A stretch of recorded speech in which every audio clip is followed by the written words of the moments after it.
नमस्कार मित्रों, welcome to smart जी का ट्रिक। फ्रेंड, मैं दीपक शर्मा। तो दोस्तों, कैसे हैं आप लोग? आई होप आप लोग अच्छे होंगे।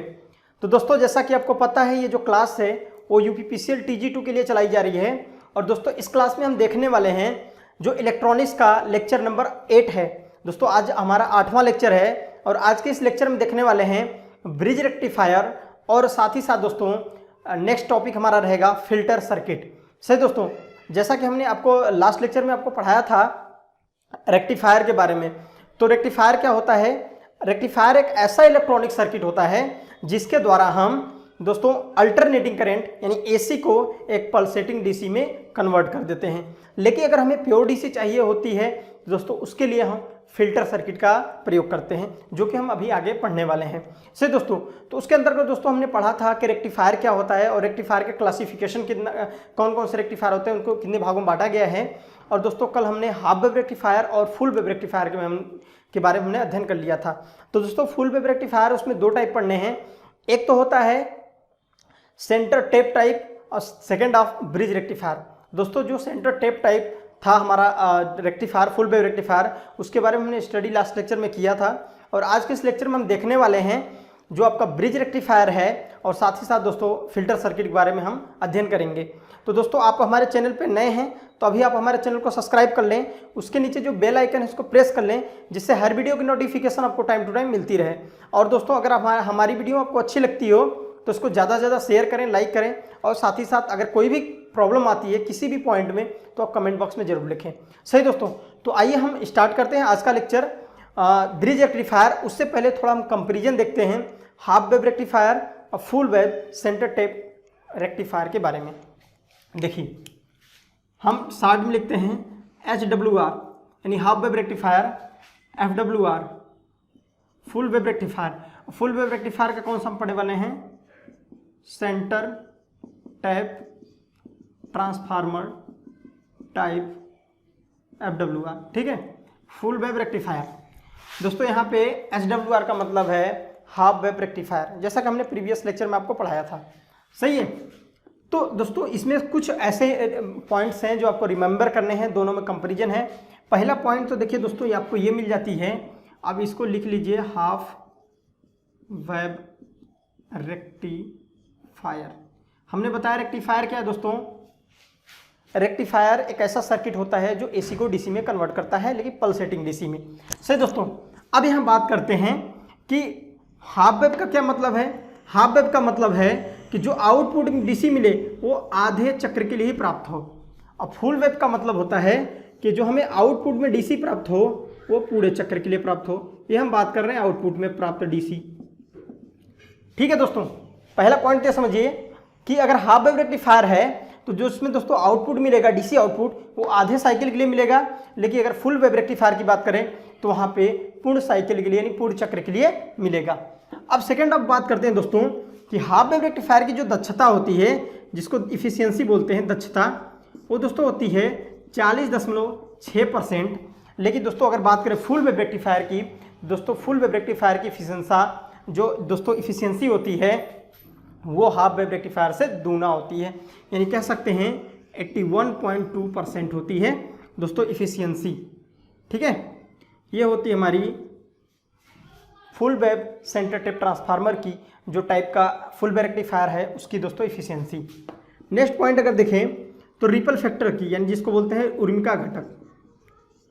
उर्मिका घटक की अगर बात करें, देखिए अगर हम उर्मिका घटक की अगर दोस्तों बात करते हैं तो उर्मिका घटक को जिसे रिपल फैक्टर बोलते हैं। और ये रिपल फैक्टर है क्या दोस्तों? जब हम AC को DC में बदलते हैं तो हमने अभी आपको बताया रेक्टिफायर का कार्य है प्योर DC प्राप्त नहीं करना। रेक्टिफायर का कार्य होता है पल्सेटिंग DC। पल्सेटिंग DC उसको बोलते हैं जिसमें AC के कुछ कंपोनेंट रहते हैं। दोस्तों अगर हमें प्योर DC चाहिए तो दोस्तों उसे हम फिल्टर यूज करते हैं, वो अलग बात है। लेकिन यहाँ पर रिपल फैक्टर का मतलब है DC आउटपुट में कुछ AC के कंपोनेंट होते हैं, उन्हीं को रिपल फैक्टर कहते हैं। समझिए, DC आउटपुट में AC के कुछ कंपोनेंट रह जाते हैं, उन्हीं को हम रिपल फैक्टर कहते हैं। तो दोस्तों अगर हाफ वेव रेक्टिफायर की बात करें तो 1.21 होता है, लेकिन फुल वेव रेक्टिफायर में ये जो रिपल फैक्टर है दोस्तों 0.48 होता है। यानी फुल वेव रेक्टिफायर में जो रिपल है दोस्तों वो कम हो जाता है, यानी एसी के जो कंपोनेंट है वो कम होते हैं comparison to half wave rectifier. देखिए अगला पॉइंट देखते हैं दोस्तों। नेक्स्ट पॉइंट की अगर बात करें दोस्तों, अगर फ्रिक्वेंसी की बात किया जाए, फ्रिक्वेंसी देखिए, अगर यहाँ फ्रिक्वेंसी की आप बात करेंगे तो दोस्तों आउटपुट फ्रिक्वेंसी जो होती है वो इनपुट फ्रिक्वेंसी के इक्वल होती है। देखिए हाफ वेव रेक्टिफायर में आउटपुट फ्रिक्वेंसी इनपुट फ्रिक्वेंसी के इक्वल होती है। जैसा कि आपको क्वेश्चन पूछ सकता है कि अगर किसी एक हाफ वेव रेक्टिफायर है जिसकी इनपुट प्राइमरी साइड की जो फ्रिक्वेंसी है वो 50 हर्ट्ज है, तो जो आउटपुट में फ्रिक्वेंसी होगी यानी सेकेंडरी साइड में जो फ्रिक्वेंसी प्राप्त होगी वो कितनी होगी, तो दोस्तों आपको बताना है कि इनपुट के बराबर आउटपुट फ्रिक्वेंसी होगी। लेकिन दोस्तों अगर फुल वेव रेक्टिफायर की बात करें तो दोस्तों फुल वेव रेक्टिफायर में जो आउटपुट फ्रिक्वेंसी होती है वो 2 टाइम्स होती है इनपुट फ्रिक्वेंसी की। सही दोस्तों, आउटपुट फ्रिक्वेंसी होती है इनपुट फ्रिक्वेंसी की 2 टाइम। ये इंपॉर्टेंट पॉइंट्स है, आप इनको नोट कर सकते हैं। हर एक पॉइंट दोस्तों आपके एग्जाम के लिए इंपॉर्टेंट है। अगला बात करें दोस्तों कि जो नंबर ऑफ डायोड की, दोस्तों अगर अगला बात करें नंबर ऑफ डायोड, देखिए अगर नंबर ऑफ डायोड की अगर बात करेंगे यहाँ पे, तो नंबर ऑफ डायोड जो दोस्तों हाफ वेव रेक्टिफायर में 1 डायोड यूज करते हैं और यहाँ पे हम यूज करते हैं 2 डायोड। यानी फुल वेव रेक्टिफायर में जो सेंटर टेप टाइप का होता है यहाँ पे दोस्तों 2 डायोड यूज करते हैं। अगला पॉइंट दोस्तों ये है कि यहाँ पे no use centre tap transformer. देखिए यहाँ पे सेंटर टेप ट्रांसफार्मर की कोई आवश्यकता नहीं पड़ती, लेकिन दोस्तों यहाँ पे आवश्यकता पड़ती है यूज सेंटर टैप ट्रांसफार्मर से। दोस्तों यहाँ पे सेंटर टैप ट्रांसफार्मर की आवश्यकता पड़ती है फुल वेव रेक्टिफायर में। सही दोस्तों, तो ये कुछ इंपॉर्टेंट पॉइंट्स हैं जो कि आपके लिए बहुत इंपॉर्टेंट है, आप इसको नोट कर सकते हैं। तो फ्रेंड्स आइए देखते हैं, एक क्वेश्चन है, बहुत छोटा सा क्वेश्चन है। इसमें आपसे एक हाफ वेव रेक्टिफायर दिया है दोस्तों, इसमें बात कर रहा है आइडियल डायोड की, आइडियल डायोड, आदर्श डायोड की अगर हम यहाँ पे चर्चा करेंगे। सही दोस्तों, अब बात करेंगे दोस्तों, ये आपके पास एक न्यूमेरिकल है, इसमें आपको फाइंड करना है average output voltage, average output current, RMS output voltage, voltage का आरएमएस वैल्यू आपको ज्ञात करना आउटपुट, दोस्तों output current of RMS value का, दोस्तों आपको पिक इनवर्स वोल्टेज बताना है इस सर्किट को देख के। सही दोस्तों, तो आइए हम एक एक करके सॉल्व करेंगे। जैसा कि आपके पास गिवन है, जो आपने साइन वेव दिया, आपको जो एसी सप्लाई दिया वो 30 साइन ओमेगा टी, आपको पता है कि आपने साइनोसॉइडल, तो दोस्तों यहाँ पे कंपैरिजन कराएंगे।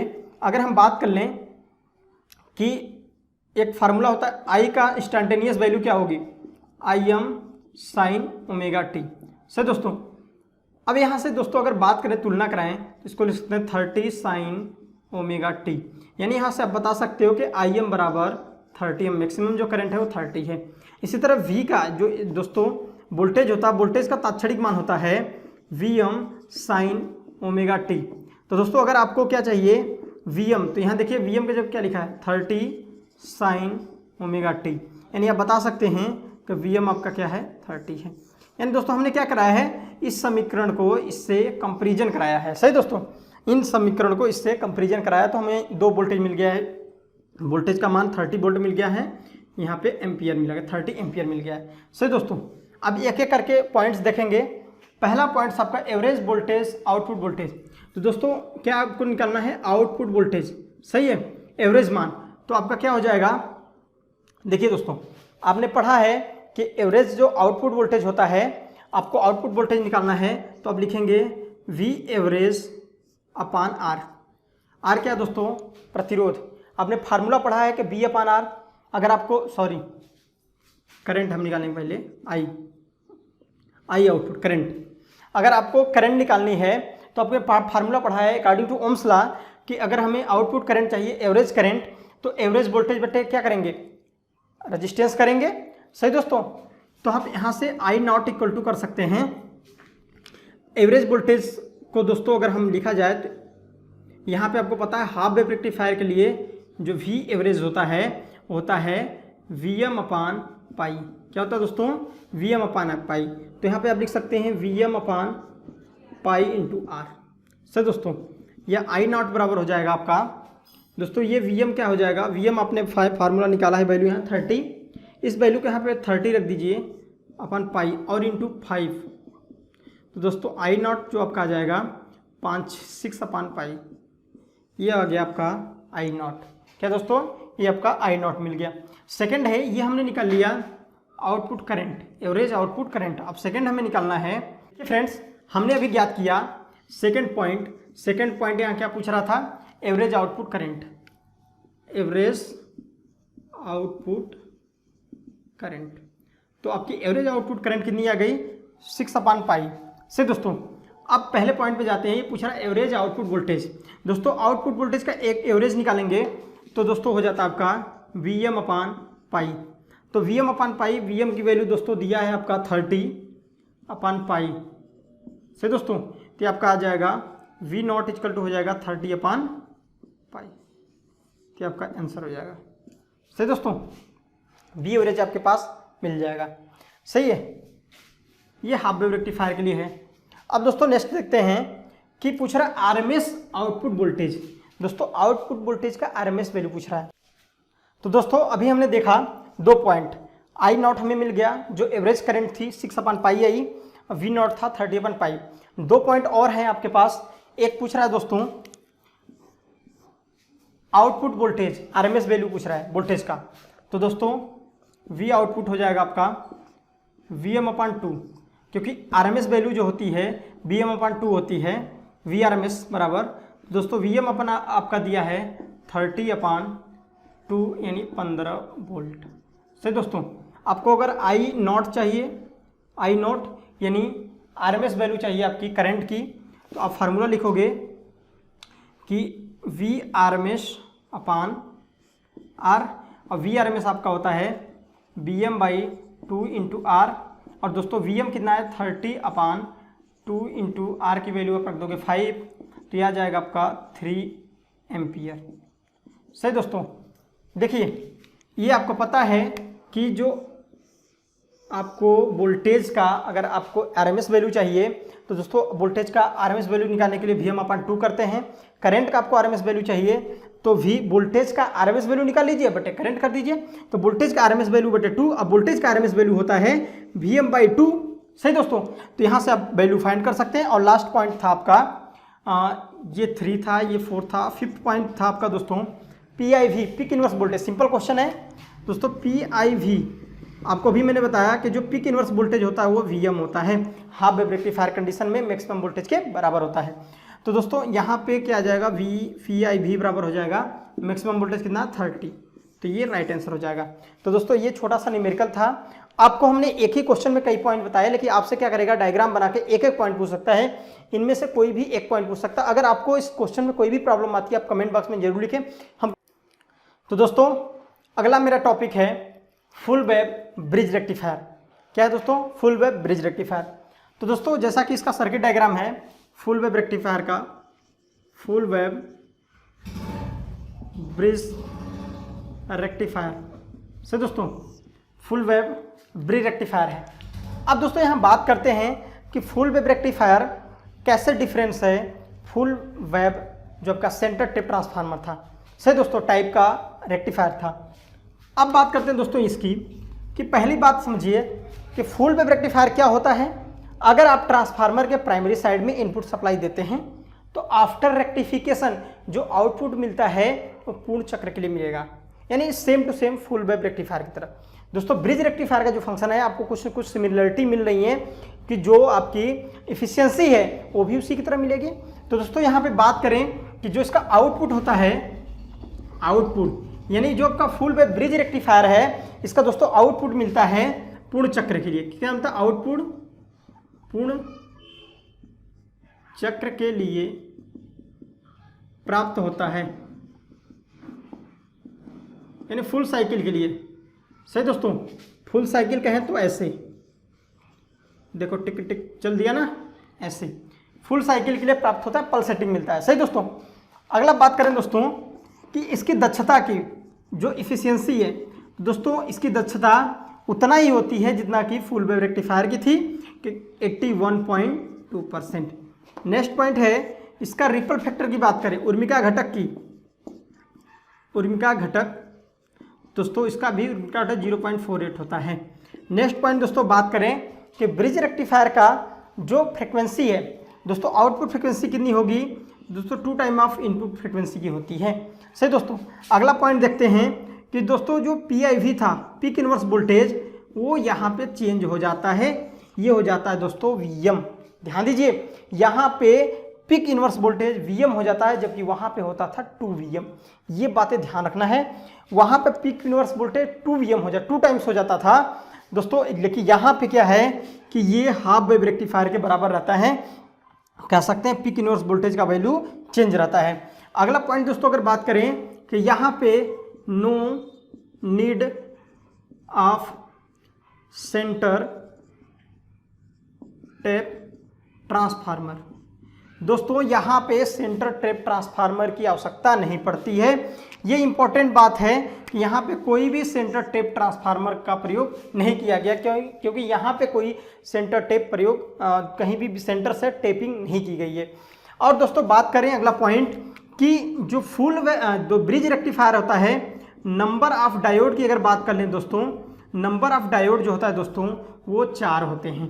ध्यान दीजिए कि यहाँ पे जो नंबर ऑफ डायोड होता है दोस्तों वो 4 होता है। अच्छा, आपको एक क्वेश्चन आएगा दिमाग में कि सर जी ये बताइए, हमें मेन मतलब होता है एफिशिएंसी, दक्षता से, तो एफिशिएंसी तो इसकी 80.12% है, जबकि फुल वेव रेक्टिफायर का भी था। रिपल का भी देखें तो जो AC के कंपोनेंट वहाँ भी कम जा रहे थे, यहाँ भी कम जा रहे हैं दोस्तों। अब बात करते हैं कि क्या, आप एक समझिए, यहाँ पे थोड़ा कॉस्ट का भी फर्क है। 4 डायोडों का जो कॉस्ट होगा वो comparison to centre tap transformer लगाने के, टेपिंग करने के कम होगा, हैवी ट्रांसफार्मर लगाने से कम होगा सेंटर टेप का प्रयोग। दोस्तों आपको पता है कि डायोड का कॉस्ट कम होता है, पहला रीजन तो दोस्तों यहाँ पर ये होता है। दूसरा जो दोस्तों पीक इनवर्स वोल्टेज है वहाँ 2 टाइम्स नहीं बल्कि VM मिल रहा है। तो दोस्तों ये एडवांटेज को देखते हुए हम प्रीफर करते हैं फुल वेव ब्रिज रेक्टिफायर को। सही दोस्तों, अगर बात करें सिमिलरिटी तो दोस्तों अब अगर आप बात करें इलेक्ट्रॉनिक सर्किट में, तो जहाँ पे नीड होती है हमको फुल वेव रेक्टिफायर को, वहाँ ज़्यादातर आपको ब्रिज रेक्टिफायर मिलते हैं। आप कहीं भी सर्किट खोलेंगे जहाँ पे AC को DC में कन्वर्ट किया जाता है, आपको देखने के लिए मिलेगा जो पावर सप्लाई होती है, पावर सप्लाई में जो SMPS होता है, switch mode power supply, SMPS आप देख लीजिएगा, SMPS, ये कई बार इसका फुल फॉर्म पूछता है दोस्तों, ये होता है स्विच मोड पावर सप्लाई। दोस्तों ये कई बार पूछता है, इंडस्ट्री में आपको बहुत ज़्यादा इसका यूज होता है, जो कंप्यूटर्स होते हैं उसमें SMPS लगे होते हैं। SMPS क्यों लगे होते हैं, हमारे पास 220 वोल्ट की सप्लाई होती है, लेकिन कंप्यूटर का 12 वोल्ट अगर चाहिए तो ये क्या करता है, उस वोल्टेज को पहले स्टेप डाउन करता है, स्टेप डाउन करने के बाद उसको दोस्तों AC को DC में कन्वर्ट करता है, पल्सेटिंग DC को वहाँ फिल्टर द्वारा प्योर बनाया जाता है, फिर हम कंप्यूटर को दिया जाता है। तो दोस्तों ये SMPS है। यहाँ पे आपको दिखने इन्वर्टर जो होता है, इन्वर्टर सर्किट में आपको दिखने के लिए मिलेगा, क्योंकि जब चार्जिंग सर्किट बनाते हैं वहाँ AC को DC में पहले कन्वर्ट करते हैं, फिर DC को AC बनाते हैं। तो ब्रिज रेक्टिफायर आपको जो 4 डायोड हैं ऐसे बने आपको दिख जाएंगे। सही दोस्तों, क्योंकि अब हमें इनके ज़्यादा डीपली नहीं पढ़ना है दोस्तों, क्योंकि आपसे ये ज़्यादा वैल्यू पूछ रहे हैं। हम SSC का सिलेबस नहीं लेके चल रहे हैं, हम TG2 का सिलेबस लेके चल रहे हैं, क्योंकि हम बहुत डीप जाएंगे तो आपका सिलेबस कंप्लीट नहीं हो पाएगा। हम कोई भी ऐसा पॉइंट नहीं छोड़ेंगे जो आपके एग्जाम के लिए इंपॉर्टेंट ना हो। तो दोस्तों आपके हर एक पॉइंट को हम क्लियर करते चलेंगे। बस दोस्तों साथ अगर आपको हमारी वीडियो अच्छी लगे तो आप उसको लाइक जरूर कर दिया करिए। आइए आगे देखते हैं। तो दोस्तों अगर आपसे कोई पूछता है कि ब्रिज रेक्टिफायर क्या है, तो दोस्तों bridge rectifier, full wave bridge rectifier, जिसका जो आउटपुट होता है वो पूर्ण चक्र के लिए मिलता है। यानी इनपुट में आपने AC सप्लाई दिया साइनोसोडल, आपने दोस्तों AC सप्लाई देंगे तो जो सेकेंडरी में DC प्राप्त होगी वो दोस्तों पूर्ण साइकिल के लिए प्राप्त होगी। ये बात ध्यान रखिए। ये था फुल वेव रेक्टिफायर, जो रेक्टिफायर था उसके साथ भी अपने ऐसा पढ़ा था। सही दोस्तों, यहाँ पे नंबर ऑफ डायोड 4 यूज करते हैं। सही दोस्तों, जैसा कि फॉरवर्ड बायसिंग की बात करें तो 2 इसमें फॉरवर्ड कंडीशन में ऑन रहते हैं, 2 ऑफ हो जाते हैं। जैसे एक बात करते हैं, अगर दोस्तों यहाँ पॉजिटिव हाफ साइकिल की, जैसे कि हाफ वेव रेक्टिफायर में हमने देखा था, अगर यहाँ पे पॉजिटिव हाफ साइकिल की बात करेंगे तो दोस्तों देखिए पॉजिटिव हाफ साइकिल कंडीशन में एनोड का ये जो सिरा है, ये जो सिरा है प्लस से जुड़ा है दोस्तों, ये वाला डायोड फॉरवर्ड बायस होगा, जबकि ये वाला डायोड रिवर्स बायस होगा। क्या दोस्तों, ये वाला डायोड हो जाएगा हमारा रिवर्स बायस। तो उस कंडीशन में ये D1 क्या हो जाएगा, ऑफ हो जाएगा। देखिए D1 फॉरवर्ड बायस होगा क्योंकि प्लस को P से इधर P होता है इधर N होता है, P को आपने प्लस से जोड़ा है तो ये फॉरवर्ड बायस में ये शॉर्ट सर्किट की तरह बिहेव करेगा यानी ऑन है। और दोस्तों ये जो था अभी मैंने जो डायग्राम बनाया था देखिए यहाँ पे P और यहाँ पे N और N को प्लस से जोड़ेंगे तो रिवर्स बायस होगी, ये ओपन सर्किट की तरह हो गया। सेकेंड दोस्तों निगेटिव हाफ साइकिल की बात करेंगे तो निगेटिव हाफ साइकिल में ये माइनस हो जाएगा, ये प्लस।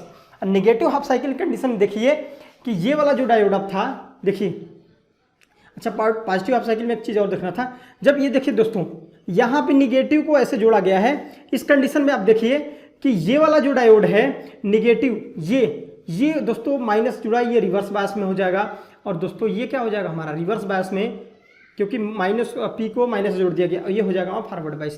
तो आपकी जो करंट है कैसे फ्लो होगी, यहाँ से फ्लो होगी ऐसे करके, ये मिलती हुई ये कंप्लीट करके ऐसे लूप बना के पूरा हो जाएगी। ये पॉजिटिव हाफ साइकिल कंडीशन में कैसे गई देखो, यहाँ से आपकी राजधानी एक्सप्रेस चलती है, कहने का मतलब करंट जी चलेंगी और कैसे जाएंगी, ऐसे गई होते हुए यहाँ से लोड को क्रॉस करते हुए यहाँ से मूव होके ऐसे आती हैं और यहाँ से होके ये पहुँच गई, पूरा क्लोज सर्किट बन गया। ये हो गया पॉजिटिव हाफ साइकिल कंडीशन में। अब नेगेटिव हाफ साइकिल कंडीशन में देखोगे आप तो नेगेटिव हाफ साइकिल कंडीशन में आपके जो डायोड दोस्तों नेगेटिव हाफ साइकिल यहाँ पे क्या था, पॉजिटिव हाफ साइकिल में पॉजिटिव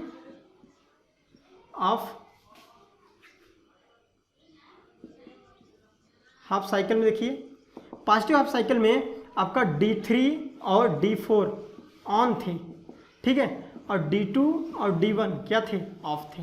सही दोस्तों, तो ये देखा सेम ऐसे उल्टा हो जाएगा, नेगेटिव हाफ साइकिल देखेंगे तो नेगेटिव साइकिल में ये दोनों ऑन हो जाएंगे और ये ऑफ हो जाएंगे।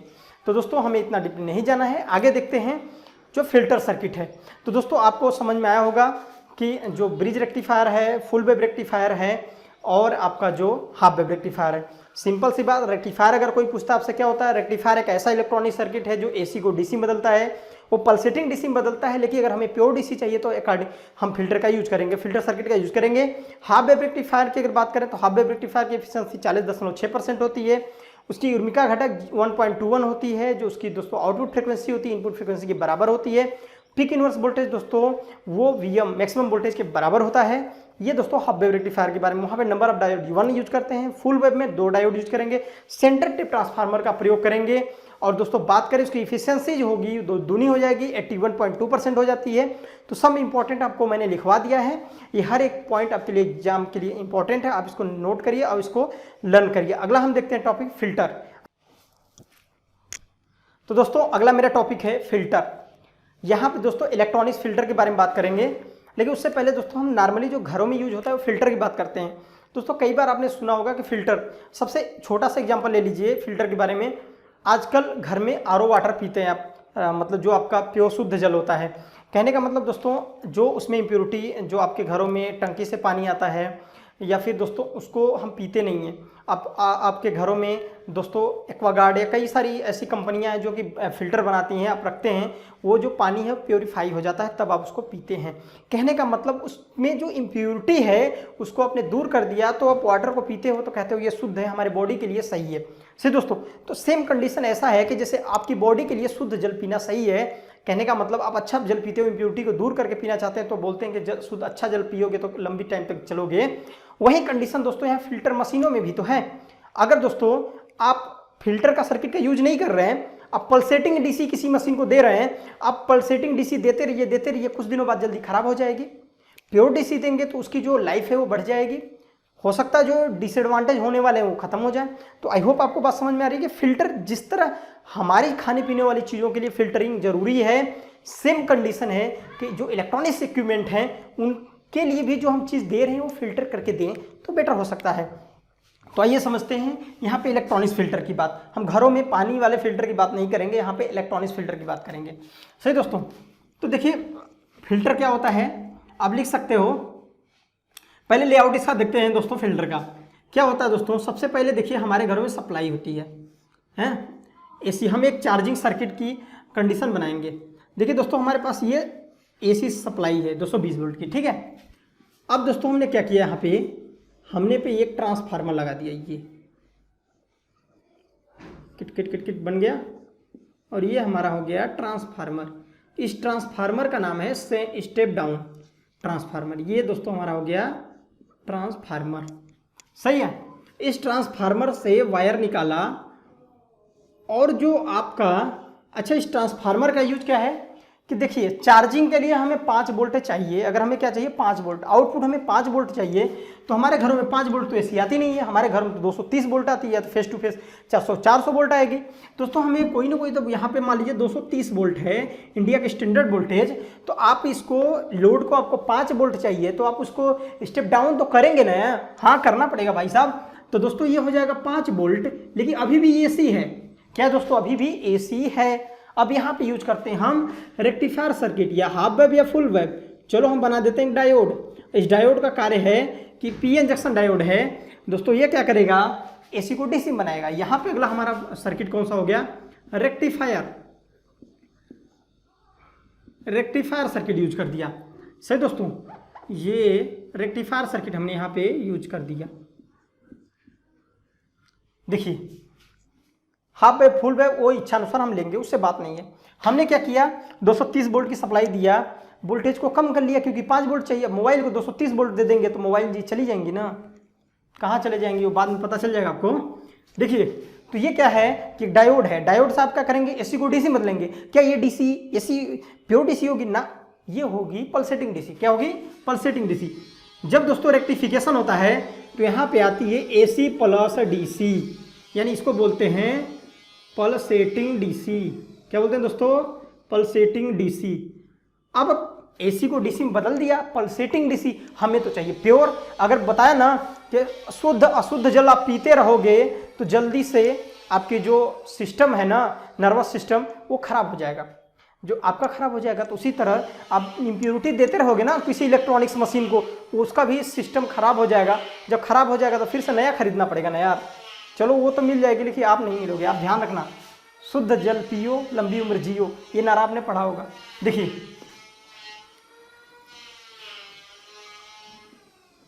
कुछ बातें अच्छी निकल जाती हैं, शुद्ध जल पीना है तो लंबी उम्र जीना है। अब ये डायोड है, अब पल्सेटिंग डीसी है। हमें क्या करना है दोस्तों, हमें चाहिए प्योर डीसी। प्योर डीसी कब मिलेगी, जब हम यूज करेंगे फिल्टर सर्किट। क्या करेंगे हम दोस्तों, फिल्टर सर्किट यूज करेंगे। अब फिल्टर सर्किट में कई टाइप के फिल्टर पढ़ेंगे, active pass filter, passive filter, pi filter, T filter, low pass filter, high pass filter, कोई भी फिल्टर। हम एक डायग्राम बना दे रहे हैं। चलो हम एक कैपेसिटर का यूज करते हैं, शंट कैपेसिटर फिल्टर वाला। चलो ये हो गया हमारा फिल्टर। अब क्या होगा, यहाँ पे लगभग प्योर डीसी मिलने लगेगी। हम ये नहीं करें 100% प्योर मिलेगी, लगभग पहले से अच्छी तो मिलेगी ना।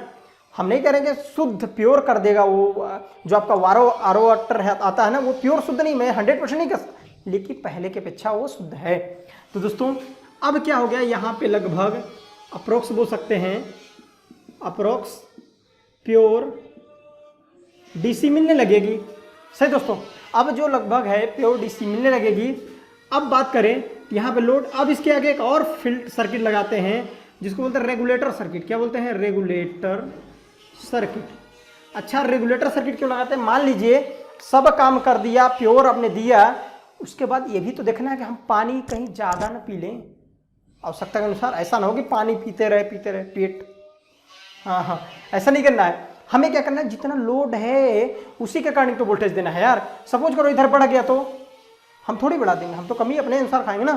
तो ये दोस्तों रेगुलेटर सर्किट क्या करता है कि वोल्टेज में कोई भी वेरिएशन हो, आउटपुट कांस्टेंट रखे, और इसका यूज करेंगे जीनर डायोड। अभी आगे पढ़ेंगे हम जीनर डायोड। ये जीनर साहब ही हैं जो क्या करते हैं कि वोल्टेज को रेगुलेट करा देते हैं। अब वोल्टेज रेगुलेट हो गया तो आउटपुट एक रेगुलेटेड पावर सप्लाई मिलेगा। और रेगुलेटेड कहने का मतलब वो जो अगर भविष्य में वोल्टेज बढ़ता है, करंट बढ़ती है, तो लोड को प्रोटेक्ट कर देंगे। समझ में आ गया। अब यहाँ पे लगाएंगे दोस्तों लोड। अब क्या लगाएंगे यहाँ पे, लोड।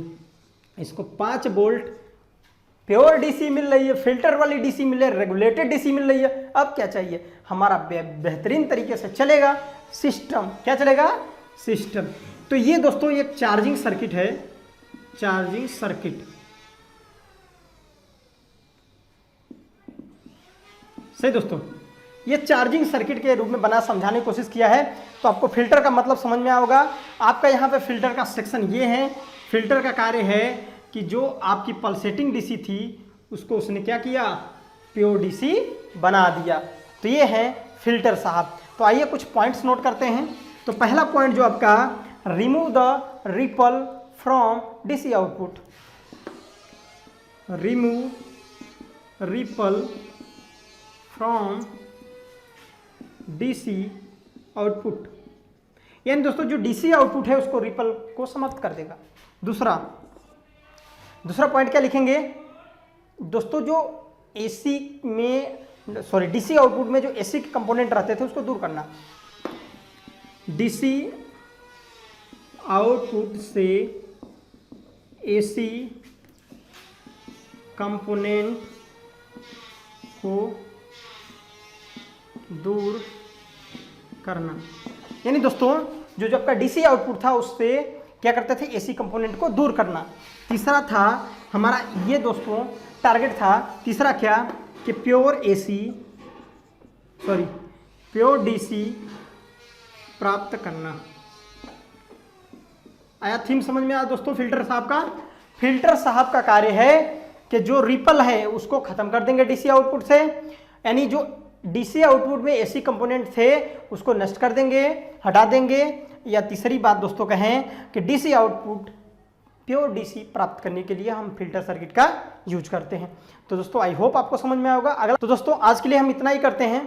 कल अगला टॉपिक देखने वाले हैं, क्लासिफिकेशन ऑफ फिल्टर सर्किट।